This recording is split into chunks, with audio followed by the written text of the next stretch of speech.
सुप्रभात।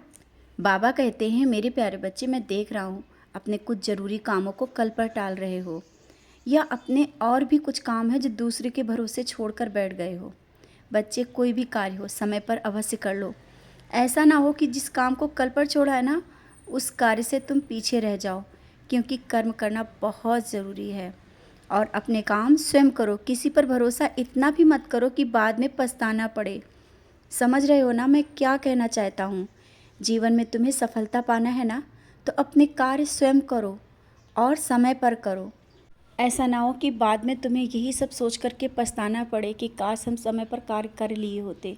समझ रहे हो ना मैं क्या समझाना चाहता हूँ, मैं क्या कहना चाहता हूँ? तुम्हें आगे बढ़ना है ना, तो समय पर कार्य करने होंगे। सब कार्य तुम्हें स्वयं निपटाने होंगे।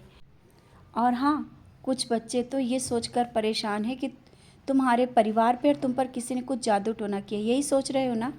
बच्चे, जितना इन सब बातों में पढ़ते जाओगे ना, उतना ही ज़्यादा परेशान होगे और बेवजह उपायों और ताबीज़ों से तुम समस्या से और घिरते जा रहे हो। जब तुमको मैंने स्वयं पकड़ा हुआ है, तो तुम्हें क्या लगता है कि तुम्हारा या तुम्हारे परिवार का कोई कुछ बिगाड़ सकता है? कभी नहीं। कोई बाल भी बांका नहीं कर सकता तुम्हारे और तुम्हारे परिवार का।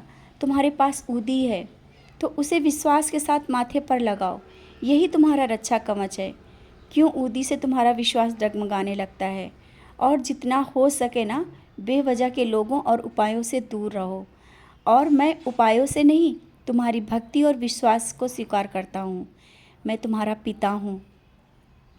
भले ही शरीर में तुम मुझसे नहीं देख पाते हो, लेकिन सूक्ष्म में परछाई की तरह मैं तुम्हारे साथ रहता हूँ। घर या बाहर निडरता से अपना जीवन जियो, डरते हुए नहीं। इस तरह से तब तुम डरते हो ना, मुझे अच्छा नहीं लगता। और जब माथे पर ऊदी लगी है तो किस बात का डर? किसी से क्यों डरते हो? क्यों इतना डर?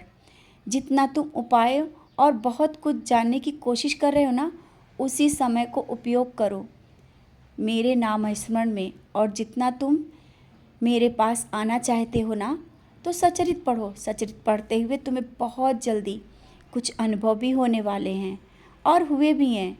बच्चे, मैं तो तुम्हें अपना साक्षात्कार देना चाहता हूँ, लेकिन तुम भटक जाते हो। तो तुम्हें अपने मन को काबू में रखते हुए सचरित को पढ़ना है, नाम स्मरण ध्यान की ओर आगे बढ़ना है, ना कि अपने समय को व्यर्थ बेवजह की बातों को सोचकर खराब कर रहे हो।